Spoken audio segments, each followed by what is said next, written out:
Well, happy Sunday, everybody, and welcome to another episode of Outspoken.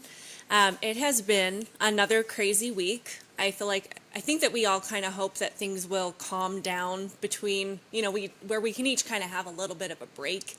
But 2020 does not seem to be playing out that way. So here we go again.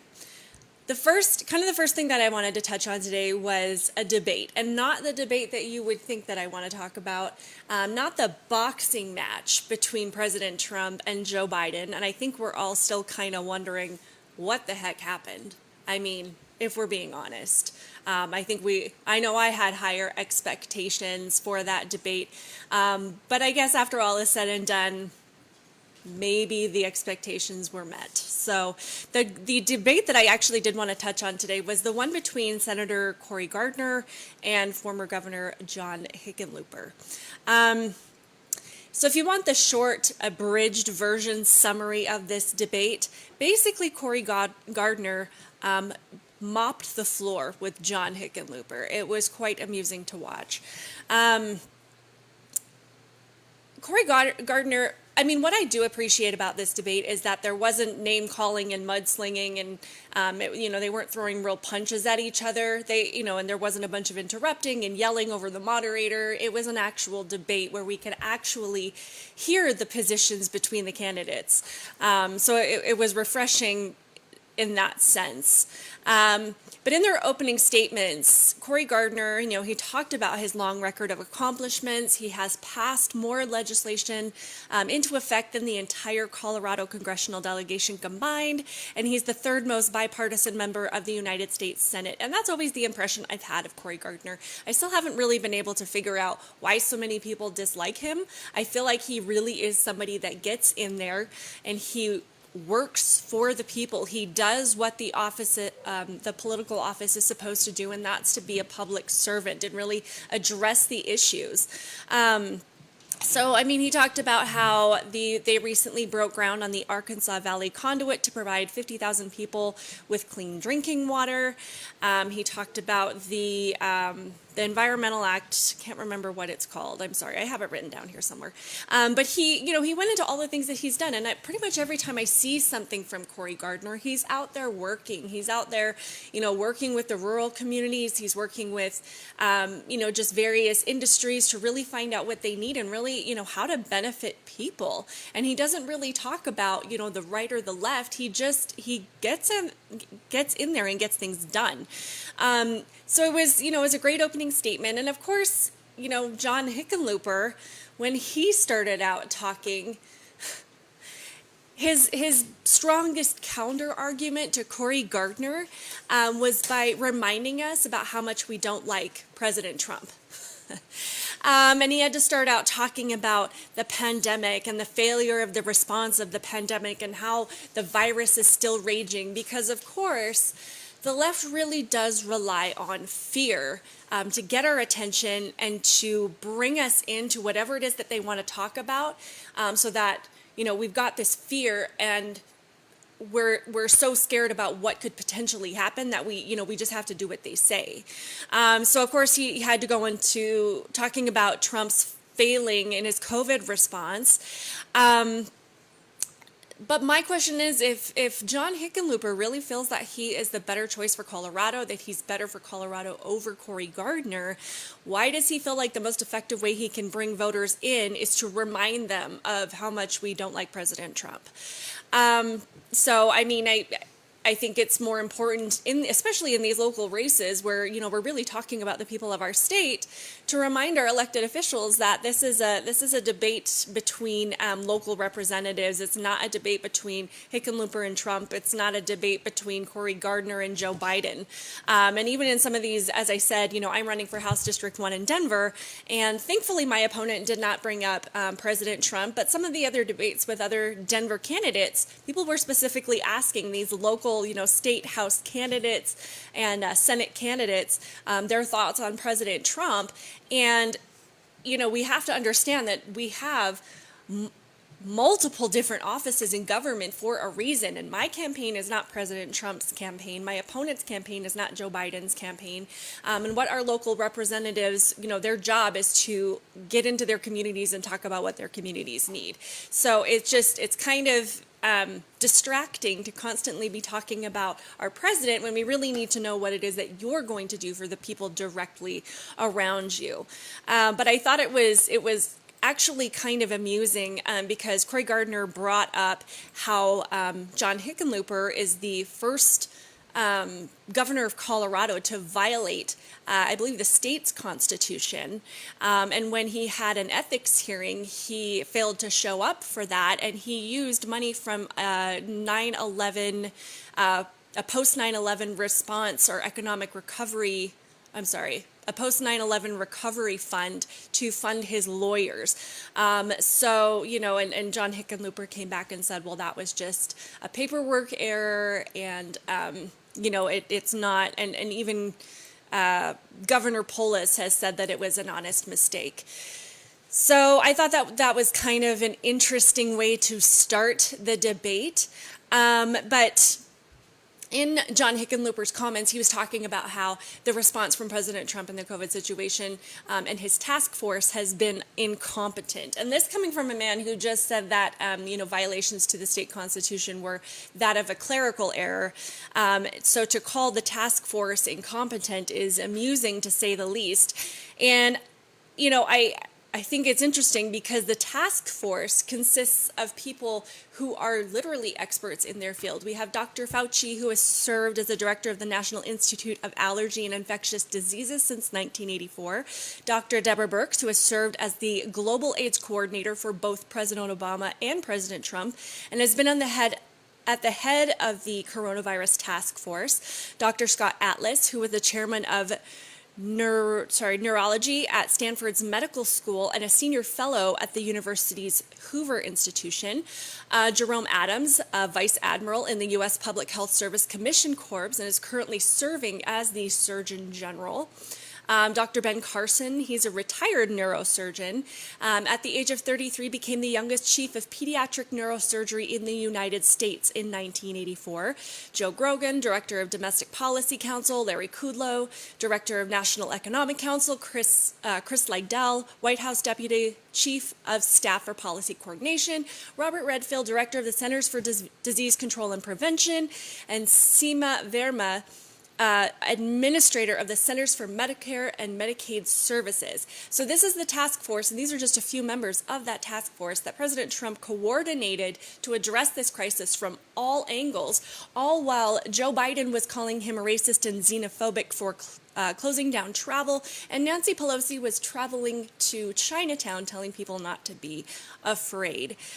So I'm not so sure that we can really take John Hickenlooper's word at saying that these measures are incompetent, and we really need to stop listening to the mainstream media when they say that Trump has failed in his response, because what we have seen is we've seen that he compiled this task force immediately. He brought these experts in together to talk about, the spread of the virus, the study of the virus, the research that was needed. He expedited, getting these vaccine trials into place. Vaccines typically take 3 to 5 years to come to widespread availability between the time that they, start development and research and the time that they come into the availability to the public.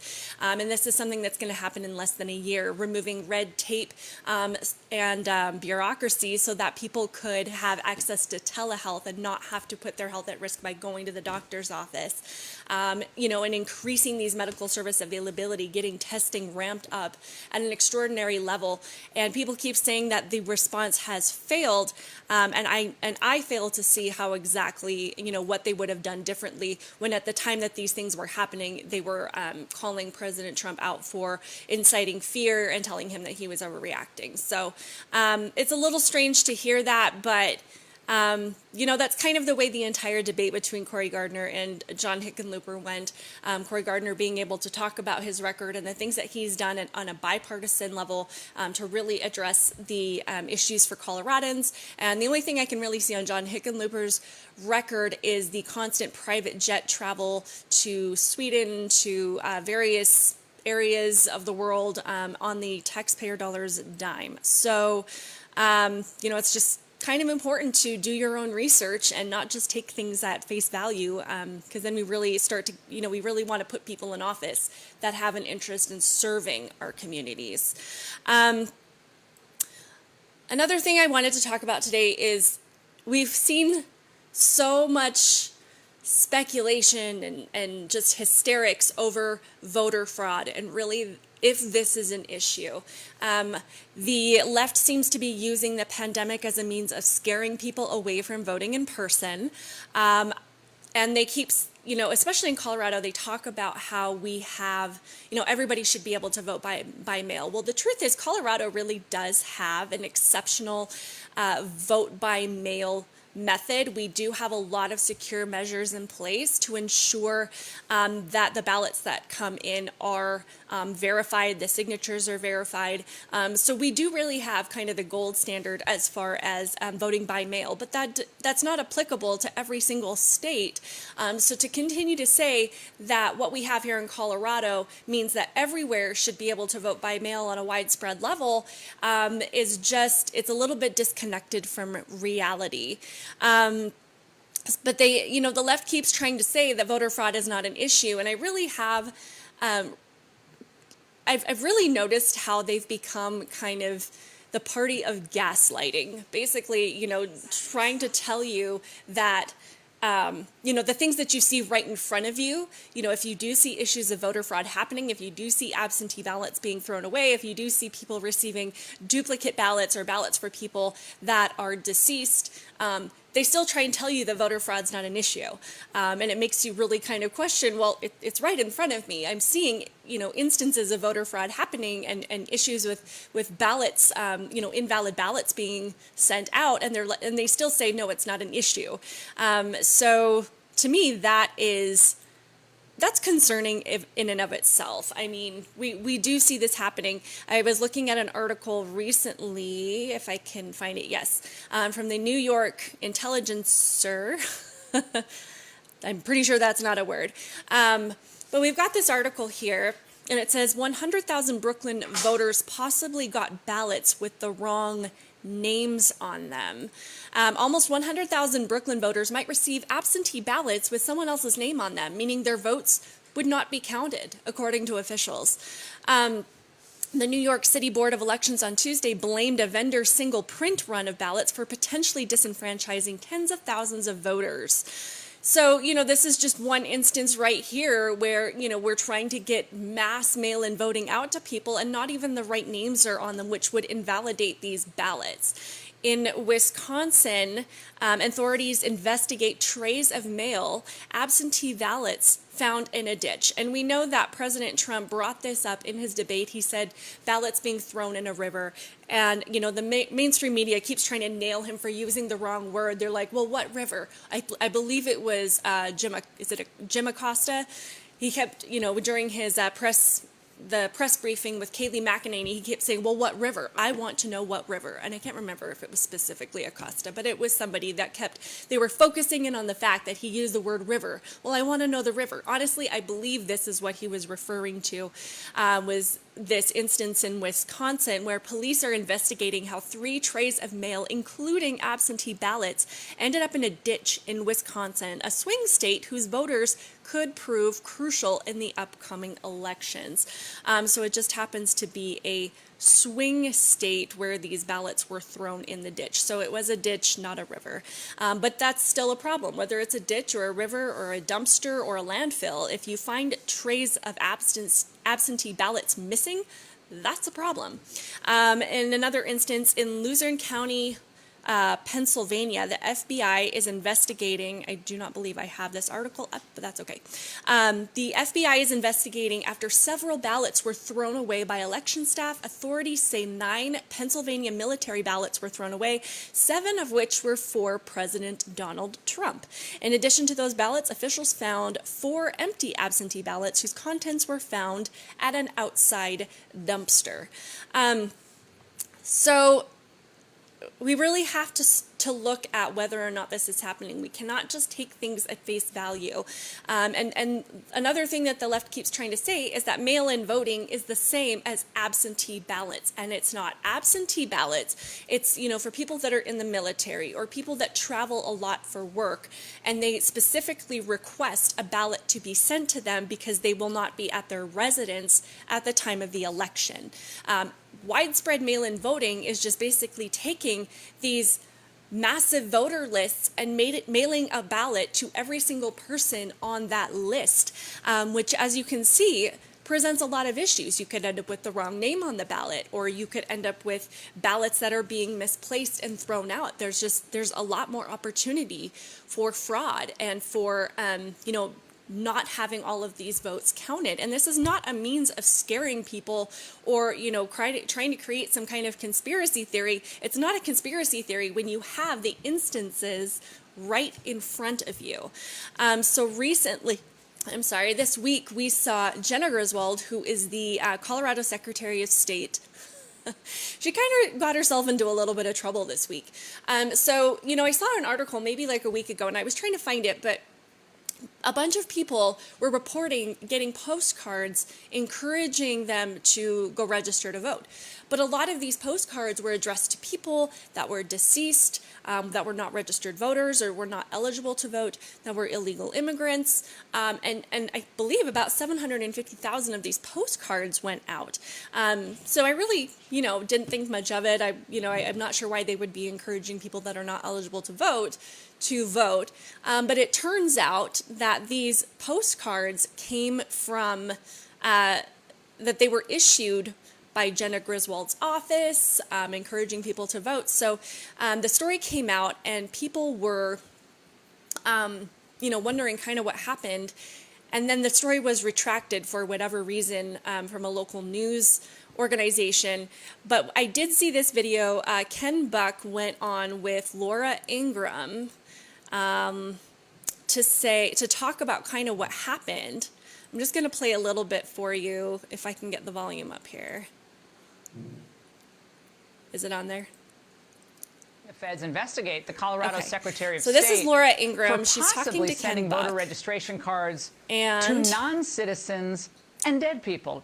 Congressman Buck joins me now. Congressman, are they? I can't hear You heard it, what so Chris Hahn was basically saying, that the Republicans are just trying to make it harder for people to vote. But your colleagues on the Judiciary Committee are concerned about other states as well. How prevalent is this? Well, I think it's very prevalent, and I think it's important that the Attorney General investigate Colorado and other states so that we know. In Colorado, the Secretary of State sent out postcards to dead people, to migrant workers on farms that were not U.S. citizens, to visitors from foreign countries. We have one lady who received, or her family received, a postcard. She hadn't lived in Colorado since 1967, and she's been dead 4 years. Just one example of a number that we have discovered where they are trying to get people to register to vote who are ineligible to vote. Well, when we think about the need for a resolution of this election, given how hot things have been in this country, what do you think is going to play out if this election is not resolved on election night, which many people think it won't be, and this thing drags out until December? Yeah, I think it's important. What happens then? I think it's really important that everything leading up to Election Day is clean, and that in the case of Colorado, the Secretary of State has either acted illegally or incompetently, and the Attorney General needs to look at this and make a decision on how she's acted. I think it's important that if she has acted incompetently, that she correct those mistakes. Well, so let me clarify this for people, because these are pretty shocking tweets from the Colorado Secretary of State, Jenna Griswold. She says, these are indisputable facts, she says, this is no normal election. A record number of Americans will be voting by mail. Election night will be dramatically different than ever before. That's why I'm calling on national media networks to pledge to press pause for democracy. And number one, make no projections on election night. Number two, announce no election results on election night. Congressman, I mean, she should be fired just for saying that. It's not up to her to dictate what the media or anyone else says on election night if they determine that President Trump has 270 electoral votes, or Joe Biden for that matter. Well, when you're a progressive, you can tell the rest of the world what to do. The problem that the Secretary of State has is that we've been voting by mail for years in Colorado, and we've been announcing election results every night, every election night. It's not until she became Secretary of State that all of a sudden there was a problem with announcing results. Everybody else has been able to do it, and across the country we will be able to do it. The clerks and recorders count ballots every day that they receive ballots, and then at 7:05, after the polls close, they announce the results of the ballots that they have counted up to that time. Congressman Buck, we're going to stay on it, and please do so as well and keep in touch with us on this. This is really disturbing stuff.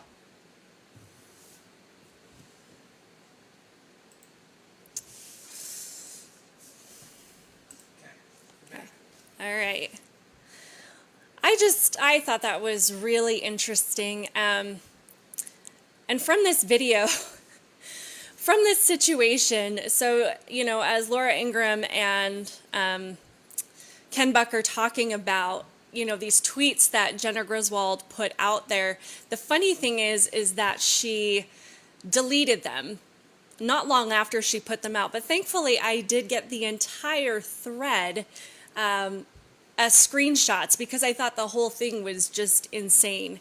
So if you want to bring these up here, her first tweet says, attention national media executives, our democracy cannot be held hostage to a ratings race. If you care about our democracy, you will protect it, full stop.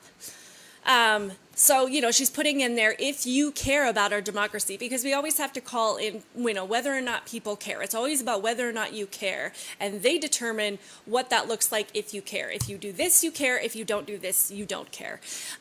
So, you know, a lot of judgment there constantly. In Colorado, nothing in our election night reporting process will change. States should not post results as normal, states should post results as normal. National media shouldn't call winners and losers when millions of mail ballots are uncounted, especially as some states can't process ballots until election day or right before.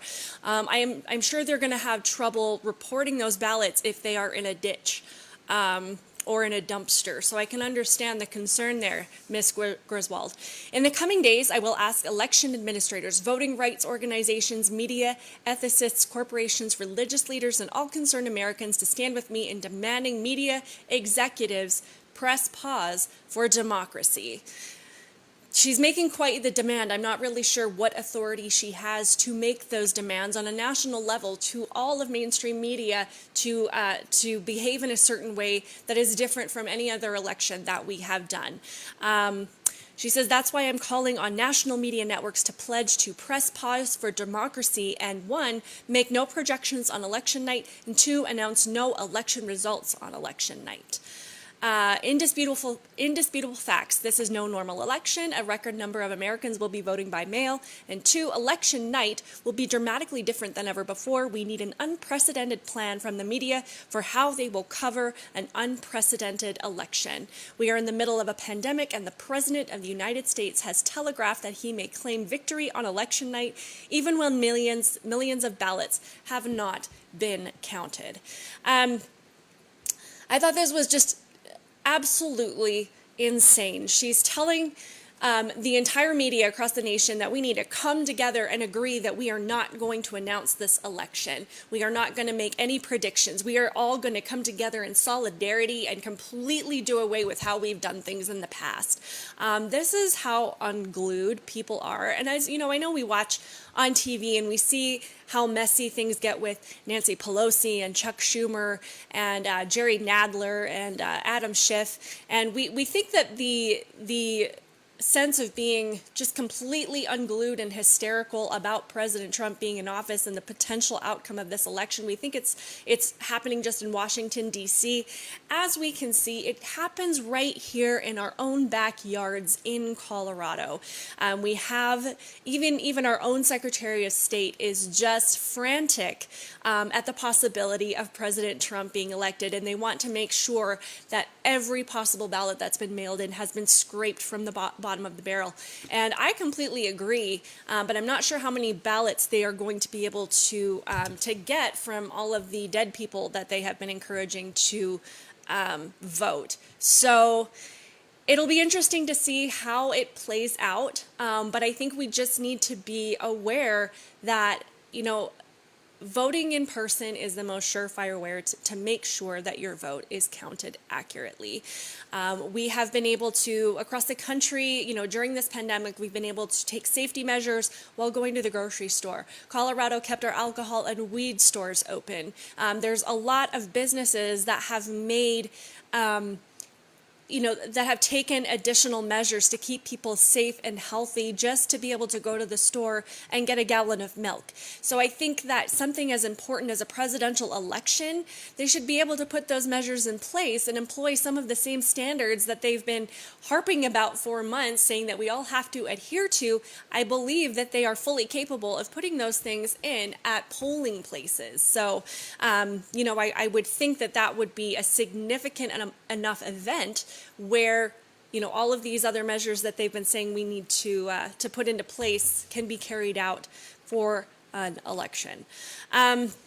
So we're going to move on from that. I know that, and I should say that Jenna Griswold, she did delete all of these tweets. She did issue a statement afterwards saying, that's not what I meant. I just meant that we need to make sure that we have the results in place before we start making announcements. And she did try to walk it back, but I think it's funny how so many people keep putting out there that voter fraud's not a real thing, that, mail-in ballots are completely safe. Suddenly the post office has become the most secure organization in the history of our country. And nobody has ever had a problem receiving even the most important documents through the USPS Postal Service. So that being said, so I am going to kind of talk a little bit about what's been happening with the presidential debate with Joe Biden and President Trump. I will say I was disappointed.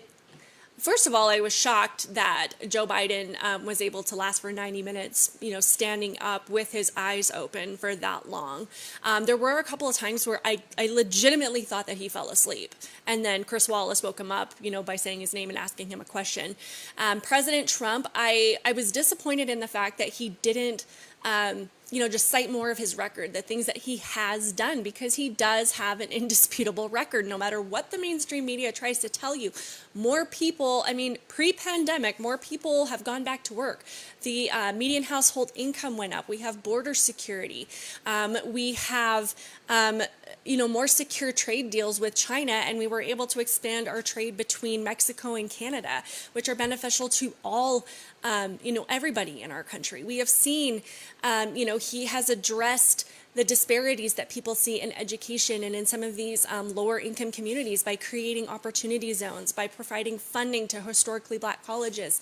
When they wanted to talk about climate change and racism and all of these things.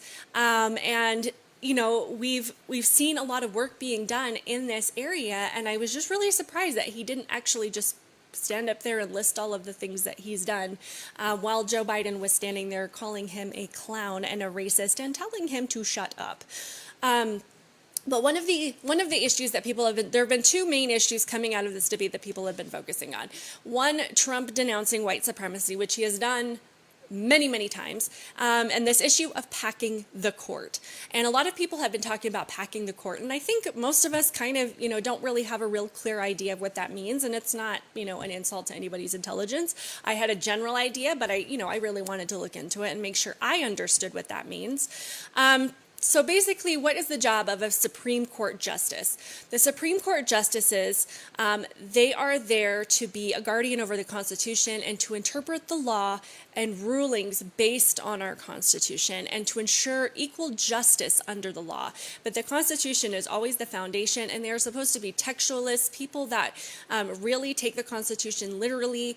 It's not a partisan thing, and they're not to be an extended branch, an extension of the legislative branch. They are to take whatever issues are presented to them and base their decisions on the Constitution.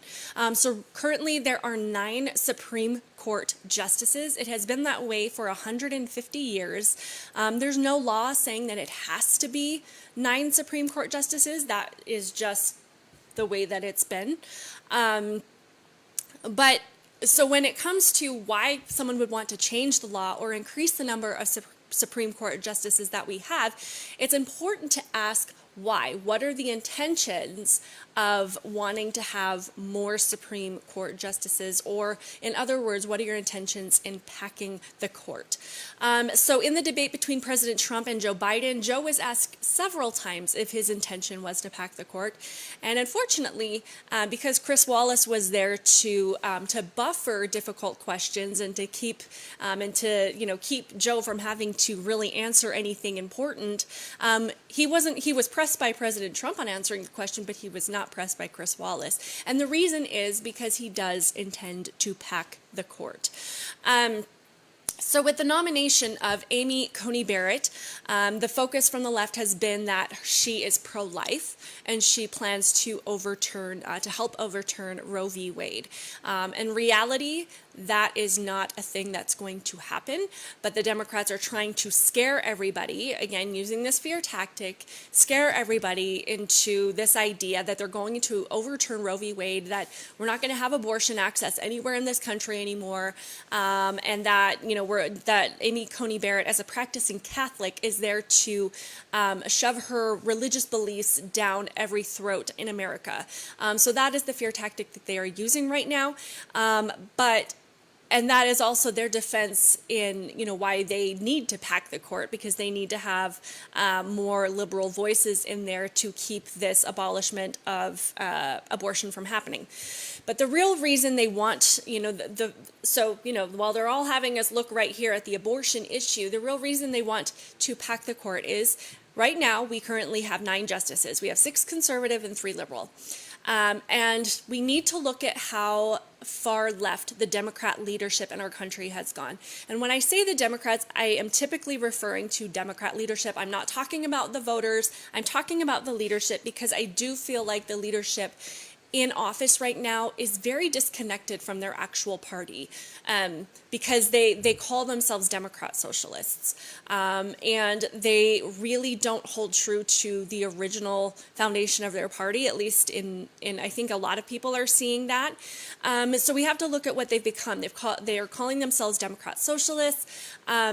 And it's become obvious that their goal is to move America toward socialism, and not just, social safety net programs like free education and health care, and, expanding different government assistance programs. They really want to move us toward socialism, toward a more government-controlled society. And people like Kamala Harris, AOC, and Elizabeth Warren have talked about things like censoring free speech, infringement on Second Amendment rights, and they've expressed their utter disdain for religious liberty.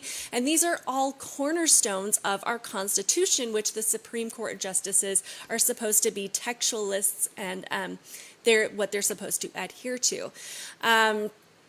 So in packing the court, they could potentially raise the number of Supreme Court justices from 9 to 15.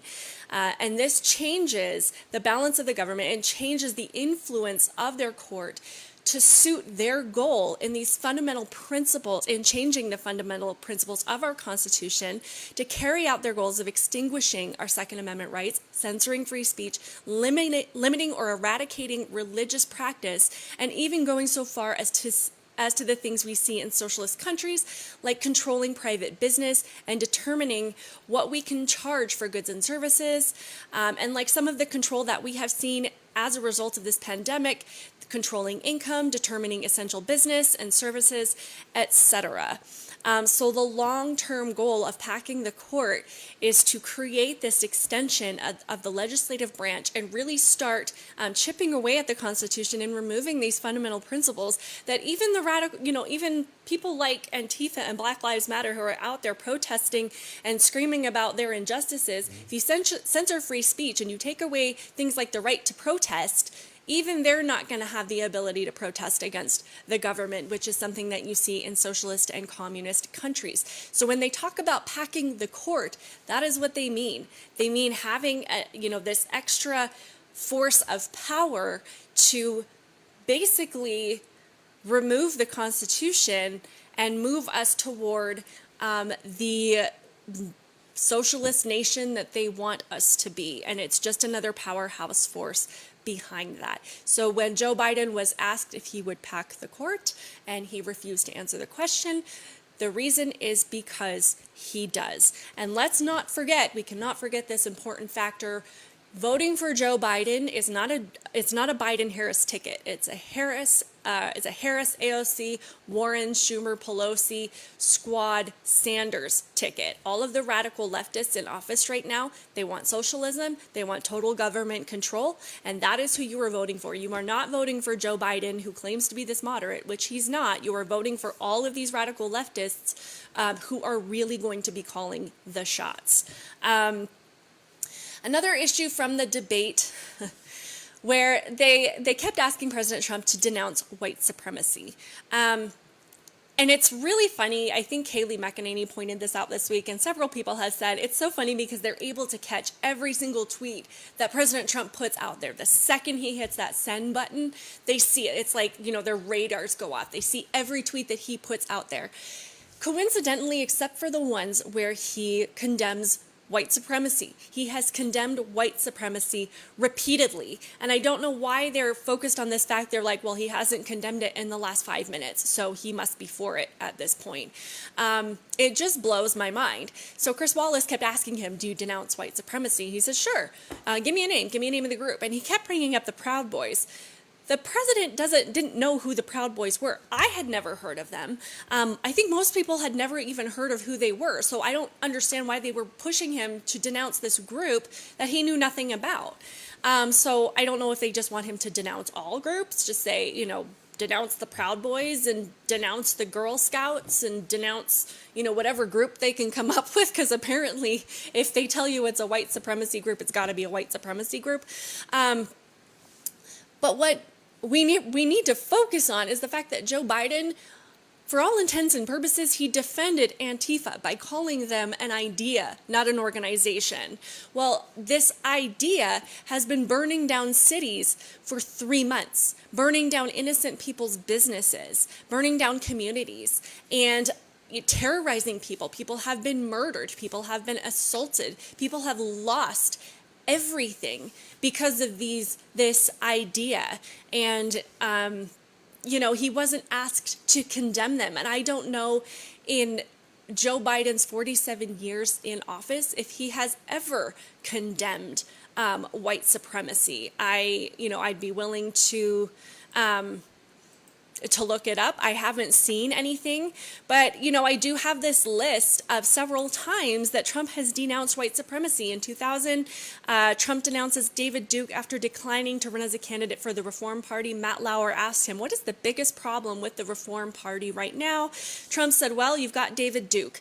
Just joined, a bigot, a racist, a problem. This is not exactly the people you want in your party. If you don't know who David Duke is, he is a leader of a white supremacist group, I believe. I don't know if the website's still up. I know that he used to be the head of a website called Stormfront, which was an organization for white supremacists, and they used to have white supremacy conventions and just, really talk about their ideology and how, they were afraid for the white race being wiped out by integrating different ethnicities into our culture. So he denounced David Duke. In August 2016, Trump's campaign denounces David Duke again. Mr. Trump has continued to denounce David Duke and any group or individual associated with a message of hate. There's no place for this in the Republican Party or our country in August of 2017. Trump's comments following the Charlottesville rally. These are the actual comments. Racism is evil, and those who cause violence in its name are criminals and thugs, including the KKK, neo-Nazis, white supremacists, and other hate groups that are repugnant to everything we hold dear as Americans. In 2019, Trump's comments following the mass shooting in El Paso, Texas. In one voice, our nation must condemn racism, bigotry, and white supremacy. These sinister ideologies must be defeated. Hate has no place in America. So he has repeatedly denounced white supremacy. He has tweeted about it. He's talked about it. He's addressed different issues and different leaders of the white supremacy group. So to continue to say that he has not denounced white supremacy is absolutely ridiculous, and we have got to stop listening to the mainstream media when they say he hasn't denounced white supremacy, because one iota of research would show you that he has done so numerous times, but I would truly be interested in even one instance where Joe Biden has denounced white supremacy on any level, as he continues to deny that even Antifa is an actual organization of people and has yet to utter even one syllable about Black Lives Matter. But in specifically talking about the group Proud Boys, like I said, I had never heard of them. I had no idea who they were. And what they are, from what I can tell, it seems like just, you know, a frat club for older males who are no longer in college. But to say that they are a white supremacist group is so far from the truth. They invite guys of, you know, white, black, Latino, Asian. It doesn't matter what your religious belief is, what your ethnicity is. They welcome all men into this group, and they even have you know, a separate group for women, but to really uphold Western values, traditional values, and to, you know, just hold true to some of the, I guess, stereotypical male roles in society. But, you know, it's not a white supremacy group. They even had a press conference recently with the Black Lives Matter chapter in Utah. They appeared with Jakari Kelly, the leader of Black Lives Matter Northern Utah. It's a chapter that's unaffiliated with Black Lives Matter Utah, I guess. I don't know what that means. I don't care what color your skin is. We're all Americans, and we need to find a way to come together instead of divide, said the local Proud Boys president, a man named Seth, who declined to offer his last name. It's a line seemingly at odds with an organization that the Southern Poverty Law Center and the Anti-Defamation League say is a hate group. We are in no way, shape, or form white supremacists, said Thad, the group's chief, and who also declined to provide his last name. The men said their safety is threatened when people believe they are white supremacists. People are being put in danger every time, you know, the media labels a group as white supremacists or some kind of racist group or some kind of label that really divides people. It puts people in jeopardy. What they claim to be is Western chauvinists. And what does that mean? It means that the West is the best. Western civilization is the best. That's their opinion. So they came together with the Black Lives Matter chapter in Northern Utah, and, you know, they really came together to find common ground, to find, you know, where they feel disparities have been, where they feel that their voices are not being heard, and they came to find out that they actually have more in common for their goals than previously thought. And that's what happens when people stop putting these crazy labels on everything and they just say, hey, let's have a conversation. Then you come to find out that you have more in common with people than you actually believe. So it really does highlight the fact that the mainstream media and some of these far left politicians are so determined to divide us that they'll just label anything that they disagree with as a white supremacist group, and just hope and pray that people don't do their own research or do their own thinking, because come to find out, a lot of the times that they put these labels on groups and on people, they're not correct. So I really was impressed with the fact that this Proud Boys group, and I've read a few things about them recently, they seem like a really fun group. It's, you know, kind of like a drinking group, it looks like. I don't know. But they're patriotic. They love our country. They love Western values. And they're out there. They've clashed with some of the Antifa members in different rallies. But they've shown up to protect communities and not to destroy them, from what I can see. So do your own research. Please look them up. See what they're really about. And don't believe just because the mainstream media tells you that they are a white supremacy group that's what they are. Because honestly, they have a lot of members from all different skin colors, all different religions, all different backgrounds, and it just, it's just not what the media is making them out to be. I think one of the other major things, of course, that we saw this week is that Trump tested positive for the coronavirus. And if I'm being honest, I am not surprised. It does not surprise me that he ended up catching the coronavirus. He is in different locations all the time. He is around different people all the time. And I don't think that he caught the virus because he doesn't wear a mask 100% of the time. I think he caught it because it's a virus and it's contagious.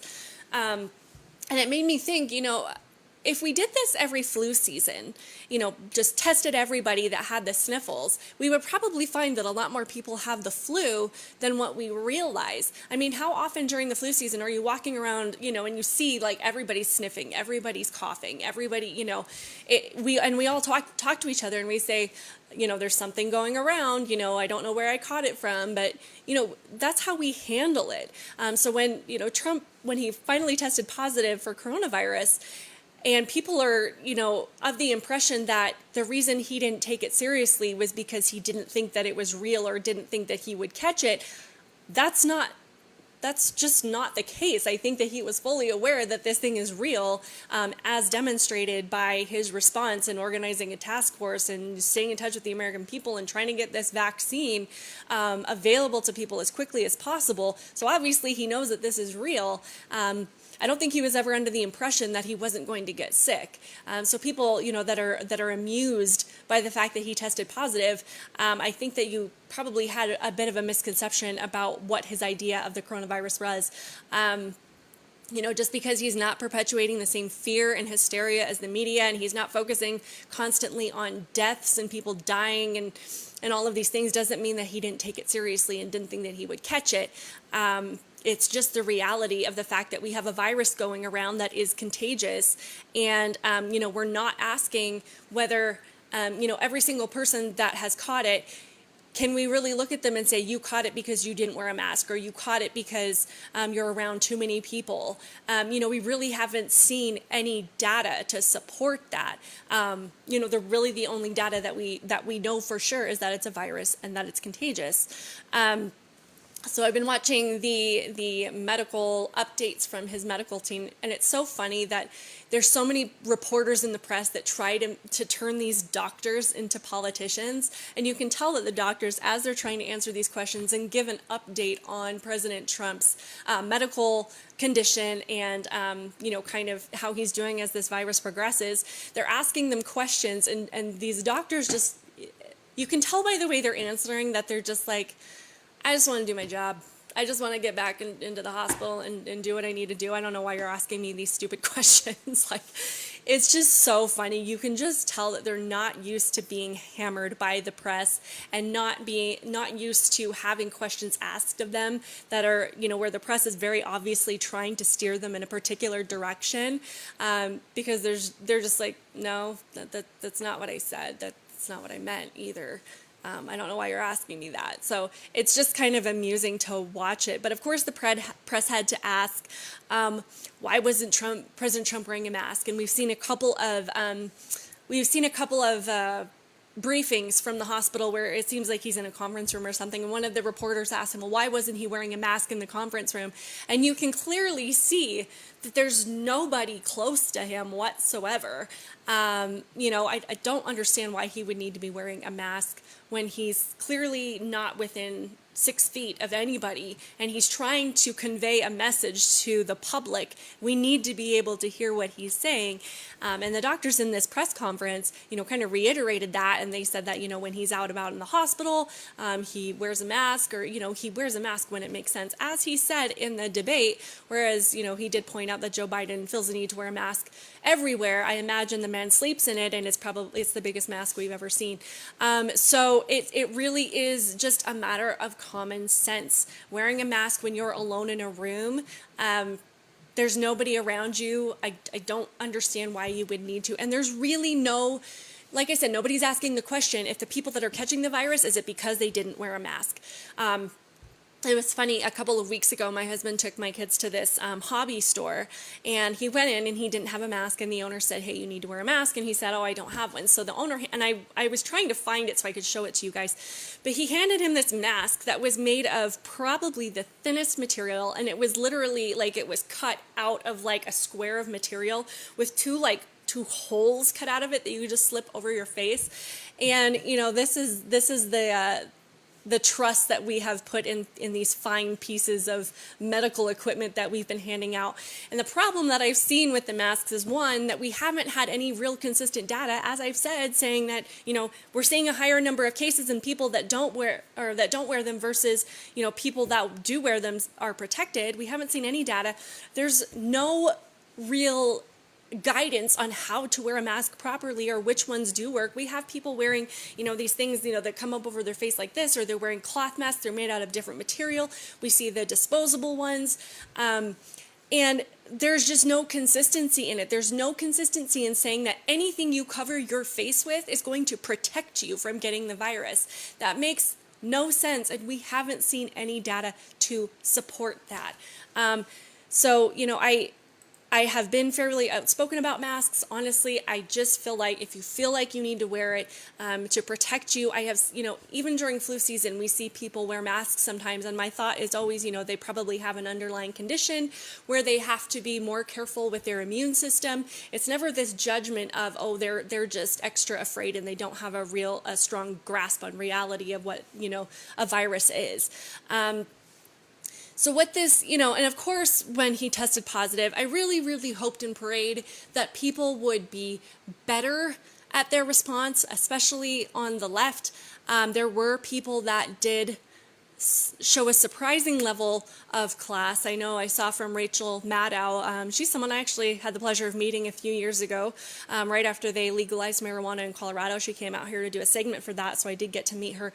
She had a very classy response in wishing the president well.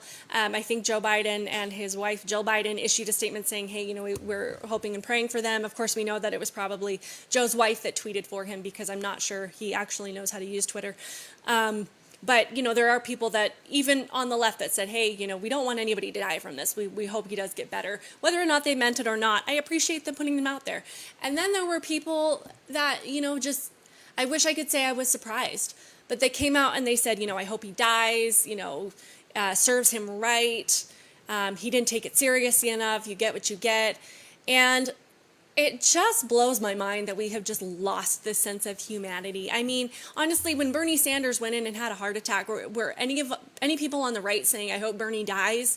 Is anybody hoping that Joe Biden comes down with the coronavirus and that he dies? I mean, no. I mean, I don't understand getting down to this level where we really legitimately hope for the death of another human being, regardless of whether or not we agree with them. That just really makes no sense to me. As far as, the coronavirus cases in Colorado, I know that there have been, I wasn't able to pull up a lot of information about it this week, but I know that there has been an uptick in cases, I believe, at the University in Boulder. I haven't seen an uptick in cases from schools being open, with young children. But what we have seen, what has been consistent across the board, is that the majority of deaths have occurred in ages between, of 70 and above and 80 and above. This really does affect the elderly, so much more than it does younger people. There was a graph that I posted a few days ago that, basically said that the recovery rate for people at this point is like 99.997%. And so, when we talk about all of these cases, we're seeing an uptick in cases. Well, people are coming out of their homes more. We're going to see more people get it. But what we really need to be paying attention to is how many people are being hospitalized. And really, we have not seen a drastic uptick in cases from that. And there was an article recently where, we're really trying to get accurate information from our hospitals, and requests for that information from the Colorado Department to the Colorado Department of Public Health and to Governor Polis have been denied that transparent information about how many hospitals or how many emergency hospital beds are being used for coronavirus patients in Colorado, and that is information that we can't seem to be able to get. So that really, people want to know why we've lost trust in this response, and whether it is really about our health is because we're not getting transparent information. And what we have, the only real consistencies that we've seen is that people with comorbidities, people with underlying conditions, and people of a certain age are far more susceptible to having a tragic outcome from this virus than pretty much everybody else. And when people talk about President Trump being responsible for 200,000 deaths in the U.S., we know that probably between 40 to 50% of those deaths have been, in the elderly, elderly age group. So how many of those could that have been prevented if we had spent more of our time and resources on protecting the elderly and saying, hey, we understand that this group is far more susceptible to this illness, so we need to focus our time, energy, resources, and research and materials to keeping them safe, or people with underlying conditions. And I don't know that I've ever heard Governor Polis really talk about that, really talk about focusing on the people that are truly vulnerable to this virus. And that is what really makes me think about that this is about control. This is not about health, because it does not make sense for children that are, for teens, youth, adults, children under the age of 20 to be adhering to the same rules as somebody who is in their 80s. Children being forced to wear masks, being forced to social distance, being, taken away from their activities and being able to participate in sports when, yes, they might catch the virus, but they've had minimal effect, and the deaths have been almost, you almost can't see them on the chart because they're so low. And yes, every death matters. Every death, it's tragic. I think that every year when I see a death from the flu, when I see somebody that is my age and is perfectly healthy and they die from the flu, or a child that's 7 or 8 years old and they're perfectly healthy and they die from the flu, that's tragic. But we've never shut our society down for it. And we've never said that you are only, that it's a moral indicator how you handle it. We've never judged each other for it. So it really is sad that this has become political, and I truly think that the majority of deaths have been contributed to the fact that this has become political, that treatments, because President Trump recommended hydroxychloroquine, that suddenly that became political. And I believe that Colorado is a state where you actually could not get hydroxychloroquine, or it's very, very difficult if you wanted to. There are several states that have put heavy restrictions on that. And then, they're using a steroid, I can't remember what it's called, on President Trump right now, that he's having a positive response to. So when medications and treatments are becoming political, that's where we start to see a higher number of deaths. And what about the deaths, as I've said, that have been attributed to suicides and drug overdoses, from people's businesses being closed down, from having their livelihoods taken away, from people being able to just go out and live their lives, and this constant focus on people dying is taking a psychological and mental toll on people. And we have seen a drastic increase in suicides and drug overdoses, and people just giving up hope. And this has created a whole other crisis that we're not allowed to talk about. Do those deaths matter? Do those lives matter? So that is why we really need to get back to having a balanced approach to understanding who needs the most attention, who needs the most who needs our focus and our research and our resources to keep them safe and healthy, and let everybody else make decisions for their health that make the most sense. So that, those are the things I wanted to touch on today. Like I said, we had a really fun debate between the presidential candidates. I did want to point out one more thing. I've been thinking about this. We're coming up on the VP debate between Mike Pence and Kamala Harris. And I really want to say, I think that this is going to be far more telling of the contrast between policies than the debate between Trump and Biden. I know that a lot of people don't really pay attention to the vice presidential debate in general, but I think that this one is going to be far more telling. Mike Pence, from what I can tell, does not get as worked up and confrontational as President Trump does. I think he provides a good balance. And Kamala Harris, I think that she's far more articulate than Joe Biden. So you're really going to see the contrast in their ideologies, because I think that you're going to see a much more articulated discussion between what their plans are for the country. So I am actually looking forward to that debate quite a bit, to actually get the debate format, to have that discussion, far less yelling and calling names and talking over each other and arguing with the moderator. I feel like it's going to be a little bit easier to stomach, to say the least. But I do hope that Joe Biden and President Trump do get on the stage again, and hopefully have a better go of it. But that's what I wanted to talk about today on Outspoken. Sorry, I'm just looking and seeing if I've seen any questions. I appreciate you guys participating in this, and and just letting me get these thoughts out there.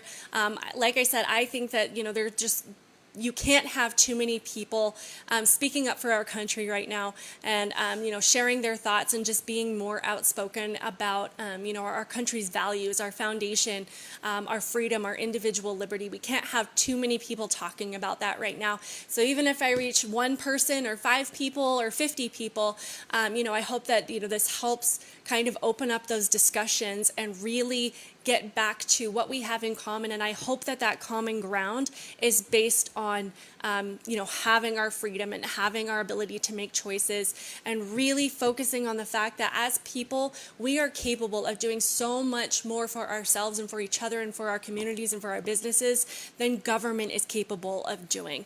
Government control, they don't know the ins and outs of our everyday lives the way that we do. They don't know the ins and outs of our communities and of our businesses and of our schools and of our churches the way that we do. So I'm hoping that, even if I just reach a few people, that we can start having more conversations about the common ground that we really do share, and start remembering that above all, we are American citizens.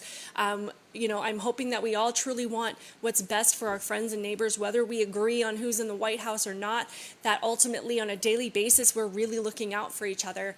And we really do want what's best for our communities. And we really do want to see peace and community again. So let's get back to doing that. So I appreciate you guys. I hope you have a wonderful week. I'll be back again next Sunday. And, we'll talk about whatever issues pop up between now and then. Who knows? Thank you. Have a